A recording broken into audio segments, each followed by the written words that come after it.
I went out on a whim and asked you to go as my date with what I thought at the time was a clever text message. I was wondering if I can escort you to Delta Chi's formal, followed by, "It's Eric Bourne, FYI." I was subtly surprised with a text from you that read, "Haha, I have your number, goon."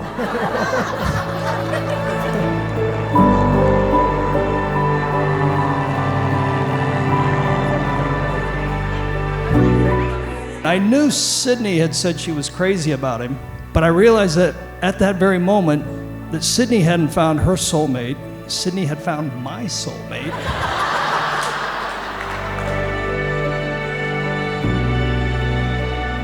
Eric, you may kiss your bride.